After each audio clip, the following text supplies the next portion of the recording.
Project. ഇതാ പ്രഭാസ് ചിത്രത്തിന്റെ പുത്തൻ അപ്ഡേറ്റ്. തെന്നിന്ത്യൻ പ്രേക്ഷകരുടെ പ്രിയപ്പെട്ട ഒരു താരമാണ് പ്രഭാസ്. അതിനാൽ പ്രഭാസ് നായകനാകുന്ന ഓരോ ചിത്രത്തിന്റെയും പ്രഖ്യാപനം ചർച്ചയാകാറുണ്ട്. കാരണം പ്രഭാസിനെ ഇന്ത്യയാകെ ഉറ്റുനോക്കുന്നുണ്ട്.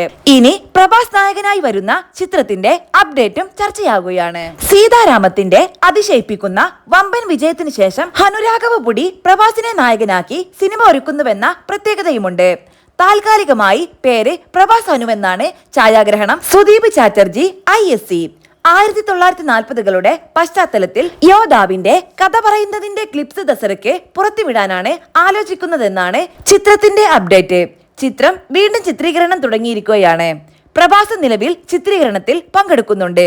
ജയിലിൽ നിന്നുള്ള രംഗങ്ങളാണ് ചിത്രീകരിക്കുന്നത്. നവീൻ യർനേനിയും Y രവിശങ്കറും ചേർന്ന് ചിത്രം നിർമ്മിക്കുന്നു. ഇമാൻ വി നായികയായി എത്തുമ്പോൾ മറ്റ് കഥാപാത്രങ്ങളായി മിഥുൻ ചക്രവർത്തിയും ജയപ്രദയും പ്രഭാസ് ചിത്രത്തിൽ ഉണ്ടാകുമെന്നാണ് റിപ്പോർട്ട്. RC കമലാകണ്ണനാണ് ചിത്രത്തിന്റെ VFX. സംഗീതം വിശാൽ ചന്ദ്രശേഖർ നിർവഹിക്കുന്ന ചിത്രത്തിന്റെ വസ്ത്രാലങ്കാരം Sheetal Iqbal Sharma. Production design Ramakrishna Monica.